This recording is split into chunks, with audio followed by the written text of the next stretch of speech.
Minneapolis man sentenced to 19 years in prison for fentanyl trafficking.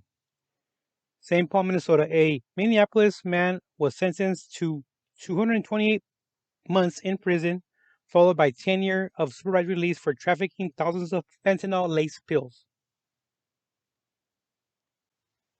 According to court documents, this actual 36-year-old trafficked large amounts of imitation Oxycontin pills laced with fentanyl. In October 2019, law enforcement searched two properties associated with this individual and seized more than 8,000 fentanyl laced pills, 120 pounds of marijuana, three firearms, and over 22,000 in cash. They also, law enforcement also raided his farm in Ironwood, Michigan, and seized 300 pounds of actual marijuana and fentanyl laced pills, his passport, and over 8,000 in cash. According to court documents, following the raid, he still continued his fentanyl trafficking activities. He must have got out on bail. On July 2020, law enforcement arrested him and executed a search warrant on his Hopkins residence and his vehicle. As a result of the search, they seized over 34,000 fentanyl laced pills. That is correct. Almost 35,000 fentanyl laced pills and 21,000 in cash and a firearm. And he's also being charged in Hennepin County District Court with first-degree premeditated murder in the connection with a 2019 kidnapping and murder of a local real estate agent. Oh, that's dirty. I don't even know why they would have actually allowed him to actually get out from that first arrest. Because the federals, you got to put up collateral and you got to put up an actual cash, an actual, um, you know, cash. You got to just take it to the local bank and then get yourself, you know, some kind of cashier's check or some of the sort. And that cash, for example, you give 5,000, that they get that cash, they'll take it. Um, it'll still be under your name, the person that who put the money up. It'll gain interest with the federal government, and eventually, if everything goes as well as planned, they will give that money back to you. And this other one's coming out of actual the Virginia. Convicted felon sentenced for narcotic trafficking and manufacturing ghost guns. A District Heights, Maryland man was sentenced to 60 months in prison. That's not a lot. For distributing heroin and cocaine and for his involvement in manufacturing untraceable ghost guns from his basement of his home. In addition to selling dangerous narcotics in the community, the defendant was involved in buying, assembling, and selling ghost guns that lack serial numbers.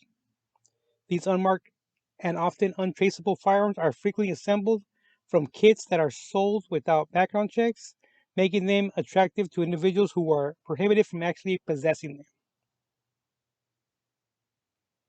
And according to court documents, this 34-year-old was a drug dealer who sold heroin and cocaine in the greater Washington, D.C. metropolitan area, including East District of Virginia. He sold heroin at a cost of $2,800 per ounce, and a typical user amount of heroin is less than a gram. Over the course of several months in 2019, he sold multiple ounces of heroin as well as some cocaine to an undercover officer. Whoa, an undercover officer. Okay. Not that confidential informant, an actual undercover. He he also let me see uh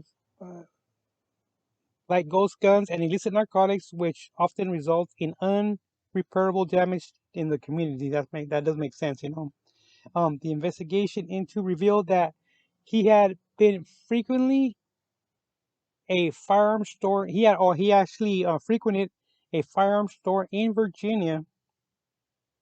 So he's already a convicted felon, so he was not allowed to actually purchase any kind of actual parts. And he had been purchasing AR-15 pistol kits and Polymer 80 kits to make AR-15 pistols and Glock style pistols.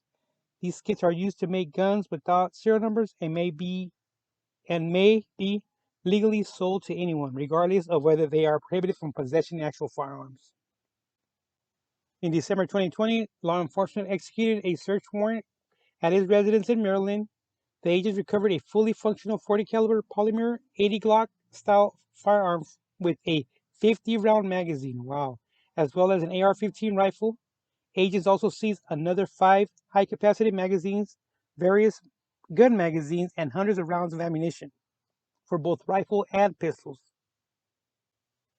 And they also came to the conclusion that he was actually putting them together in his basement. He had all the tools, he had all the parts to actually put these things together and sell them to the community. See, that's when it becomes a problem because now they get in the hands of people that are not trained and that are not actually familiar with these guns. And half the time they end up shooting themselves, to be honest with you, or shooting somebody by accident. Just being irresponsible for it. Just being irresponsible and just being a menace. But I don't think he got enough time. He should at least got over 10 years just for that right there, for the guns, guns trafficking. But I guess they didn't see it that way, or they got him really good with the fines. Okay, guys, don't forget to like,